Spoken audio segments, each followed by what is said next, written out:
So we're going to look at a few keywords which you are going to commonly use in Lingala. So your verbs in Lingala. So again, when you first start to learn Lingala, you're mainly going to be talking about what you're doing, what you do for work, your family structure, and you're just going to work on, formal introductions to people. So here's some 10 words to help you understand with how to pronunciate the words as well. So the very first one, you want to say mwasi. So mwasi means your wife, it means woman, it could mean leki nanga mwasi, so that means my little sister. Yaya nanga mwasi, so that means my older sister. So it could be used to describe a sibling as well, or a cousin, or it's wider use. So the mwasi. Then we have mobali. So just like mwasi, mobali can mean husband, man,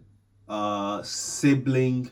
So that's a really important word as well. Then we have ndeko. Ndeko means it just means a relative, right? So a family member. Wana ndeko nanga. So it doesn't mean your mother or father. Ndeko just means relative as well, so you can get away with it for saying wana ndeko nanga, referring to your cousin, referring to parent. Wana bandeko nanga, and again, ndeko doesn't really, it's wider across, so it doesn't always mean brother, sister. Then we have ndako. Ndako means house, ndako. Then we have mosala. Mosala means work. Work means mosala. Then for number 6, we have fruit. And it can also say na bimimbuma. Bimimbuma na lipeka na nga na bimimbuba, which also can mean that you've got a bump or something, mbubaona, like a bump or something circular in a way. That's really what it means. Again, that you can say that for fruit. Then number 7, we have ndunda.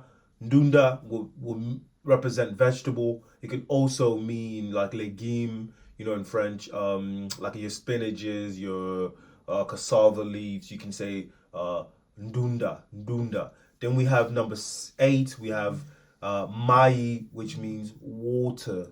So mayi means water. And then we have malamu. Malamu means good or well. Malamu. Then we have mabe. Mabe, number 10, that means bad. Elokwana is mabe. So that means that thing is bad. Elokwana is mabe. So try and practice those 10 first words. And if you've enjoyed the video, please let me know in the comments. Make sure you follow the page so you can keep up to date with all the content being released. Merci.